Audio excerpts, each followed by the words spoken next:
Johor and Perak.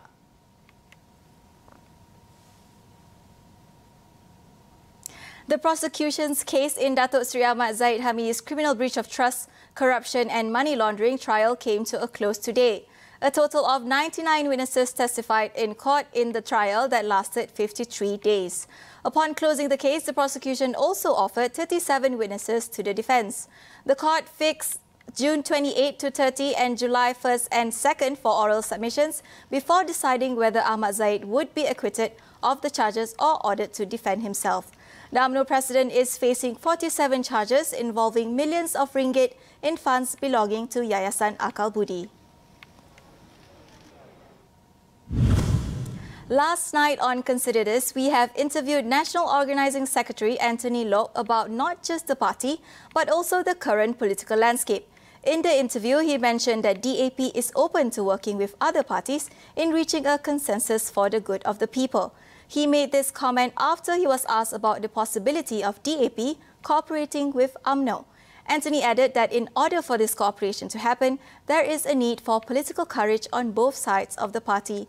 We asked political analyst James Chin for his take on this matter. So DAP and UMNO can't get into coalition because their ideologies are very, very different. But that doesn't mean they can't come together to work on specific issues. So the best example of that is that both of them want a general election and both of them want to get rid of Muhyiddin. So on these two issues, they're quite happy to work together. A coalition government is not possible, not only not possible because of ideological differences, but there are majority of UMNO members are unwilling to work with DAP. And the majority of DAP members are also not willing to work UMNO. So the leadership may think that they can get away with it, but my opinion is that the leadership is misreading the grassroots of their own parties. Ordinary UMNO members cannot accept DAP, and ordinary DAP members cannot accept UMNO. The DAP is trying to get around this problem by saying that they're only working with UMNO people who are not corrupt. But that's not how the DAP members see UMNO. They see UMNO as a racist party practicing Ketuhanan Melayu and repressing the Chinese. So it is simply not possible. So the DAP leadership is just playing words. The COVID-19 pandemic has upended the lives of many people. One group that has been perhaps overlooked but severely impacted are ex-offenders. Former inmates are now facing a world where uncertainties are far greater than before. Tonight, we take a look at how the pandemic has impacted ex-offenders seeking to start over. When COVID-19 happened for the past 1 year, many people actually lost their job. And companies have shrunk, and also some companies have actually closed down. Even as now, I think the situation is getting better and economy is starting to get back again. But however, because of lack of options, lack of employment opportunity, it makes it even more difficult for anyone with offending background to actually land a proper job. But however, to look at it at a more holistic picture, it's not just about the job, and it's about also the support system. It's also about the community acceptance. It is also about the family reconciliation. A former inmate shared his personal struggles reintegrating in society. He, who was incarcerated for 3 years, is wary about the future for ex-offenders due to a lack of support and a bleak economic environment. Kawan-kawan saya sendiri yang keluar ataupun diri saya pada mulanya, orang cakap memang susah untuk mendapatkan peluang pekerjaan. So kita tengok macam mana sebelum MCO ni berlaku, kita tengok macam mana ramai bekas-bekas banduan ni yang keluar tidak boleh mendapatkan peluang pekerjaan dan sebagainya. Dan kita tengok sepanjang MCO ni macam mana mereka lebih teruk terjejas, yang mana mereka baru keluar, tak ada pendapatan, tak ada sumber pencarian, nak makan pun tak ada. So mereka mula untuk mengambil tindakan yang lebih buruk. Sebab tak ada bantuan, tidak ada sokongan yang diberikan oleh masyarakat kepada orang-orang. Walau apa pun orang nak cakap, cabaran dia memang besar, tapi tak nak saya kena teruskan jugalah kehidupan, teruskan juga perjuangan saya. So alhamdulillah, orang cakap selepas tamat saya punya ijazah sarjana muda, saya terus melanjutkan pengajian di peringkat sarjana muda. Saya meneruskan pengajian di peringkat master dan alhamdulillah saya telah menamatkan master saya dalam bidang ekonomi dan sekarang orang cakap alhamdulillah mendapat tawaran pekerjaan dalam syarikat terbuka juga dekat Malaysia. So benda ni juga bukanlah mudah, bukanlah sewenang-wenang macam orang cakap. Masyarakat hanya nampak produk akhir dia.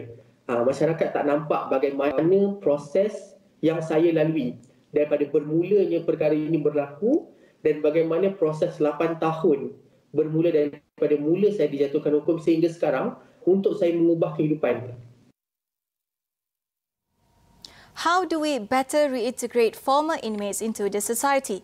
What can we do to assist them? NGOs such as Malaysia Care focus on providing social support and increasing acceptance for ex-offenders among society. What Malaysian Care wants to do this year is to release a project called U-Turn project, which is inspired by Yellow Ribbon project.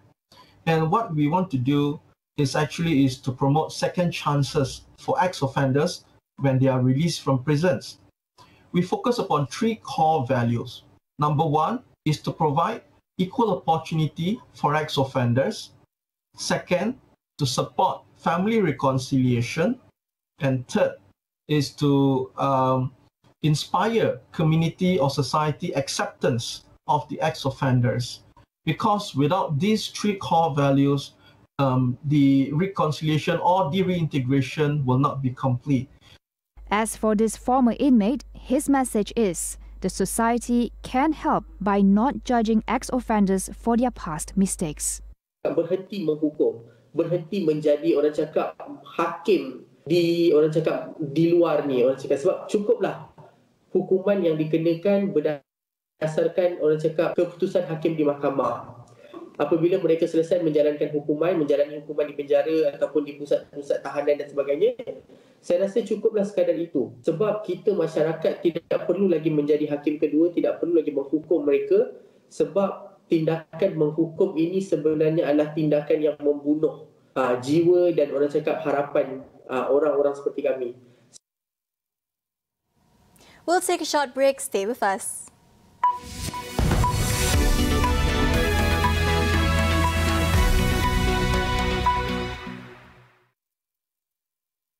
Mampukah rangkaian anda memperkasa organisasi anda bertindak dalam masa nyata? Dengan rangkaian berprogram Maxis, penuhi permintaan perniagaan dengan naik taraf jalur lebar dan kurangkan kos operasi sehingga 30%.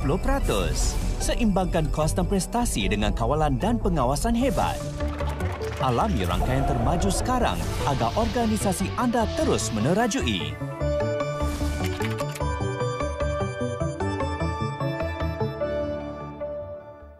Rambut rosak perlukan lebih dari shampoo biasa. Gunakan shampoo Sunsilk Collagen Filler baharu.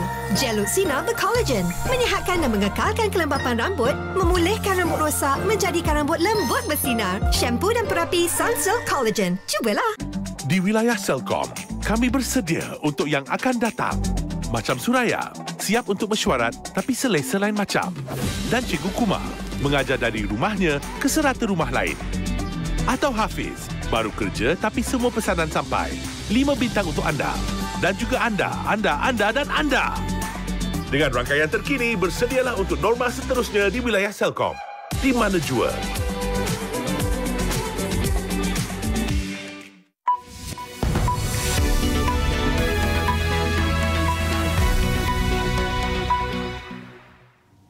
Welcome back. North Korea said it will sever diplomatic relations with Malaysia over its decision to allow the extradition of a North Korean criminal suspect to the United States.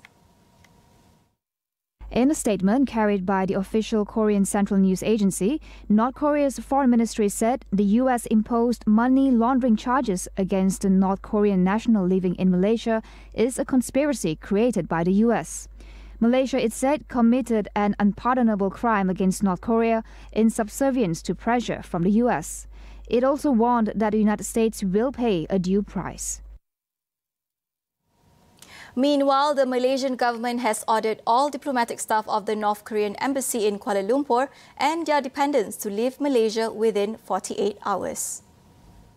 Wisma Putra added that the government was now compelled by the North Korean government's decision to close the Malaysian embassy in Pyongyang, whose operations had been suspended since 2017. Wisma Putra also pointed out that Malaysia had ensured that the extradition of North Korean national Moon Chol-myong was conducted according to the principles of justice, rule of law and independence of judiciary. On to updates in Myanmar. At least 9 more protesters were killed on Friday, bringing the death toll across the nation to more than 230 since the military takeover in February. Roads out of Yangon were choked with people fleeing the junta's deadly crackdown. Meanwhile, authorities arrested a spokesman for Aung San Suu Kyi's political party. This as the junta intensified efforts to choke off the spread of information about growing protests against the military takeover. Indonesia President Joko Widodo called ASEAN leaders to hold a high-level meeting as soon as possible to discuss the crisis and urge a halt to violence in Myanmar. Paris goes into lockdown again after a spike in COVID-19 infections involving a highly contagious variant first detected in Britain. The country reported 35,000 new cases on Thursday, and there were more COVID patients in intensive care in Paris than at the peak of the second wave.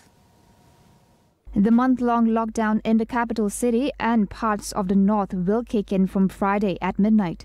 France started its vaccination campaign in December, but the lack of new supply has hampered the inoculation drive.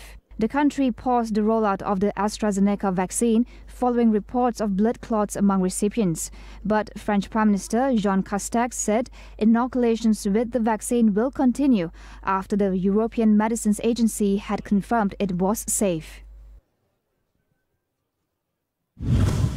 Germany is resuming AstraZeneca vaccines following a recommendation by European regulators that the benefits of the vaccine outweighs the risks. The European Medicines Agency said that the vaccine is safe and effective, but it can't rule out a link between the vaccine and a small number of rare blood clots reported. The move paved the way for more than a dozen European countries, which had suspended use of the vaccine over the past week, to begin using it again. Authorities in the South Korean capital of Seoul will scrap a controversial order for all foreign workers to be tested for COVID-19 after the move drew criticism from lawmakers, foreign ambassadors and human rights organizations. City authorities, however, still recommended testing for both foreign and Korean workers in high-risk workplaces. Australian Prime Minister Scott Morrison says he is working with US, Indian and Japanese partners to provide emergency coronavirus vaccine to Papua New Guinea. Australia has provided 8,000 AstraZeneca doses from its own stockpile to its nearest neighbour after an explosion of infections in the South Pacific island nation in recent weeks. A new analysis suggests that the COVID-19 pandemic likely began in China's Hubei province a month or two earlier than late December 2019, when a cluster of cases tied to a seafood market was first detected. Biologists in the journal Science said the study is pointing strongly to that market not being the original source of the virus, but the first place where it encountered super-spreading events. There is urgency in the call to secure the future of the Malayan tiger, now numbering just 200, down from over 3,000 at the time of independence. Will all that is left of them be in our national coat of arms, the Jata Negara? We speak to our panelists tonight regarding the future of conservation of tigers. That is all we have for you on AWANI tonight. Get the latest news update on COVID-19 and COVID-19 vaccines from astroawani.com and Astro AWANI app. I'm Fahana Shea. We'll see you next week.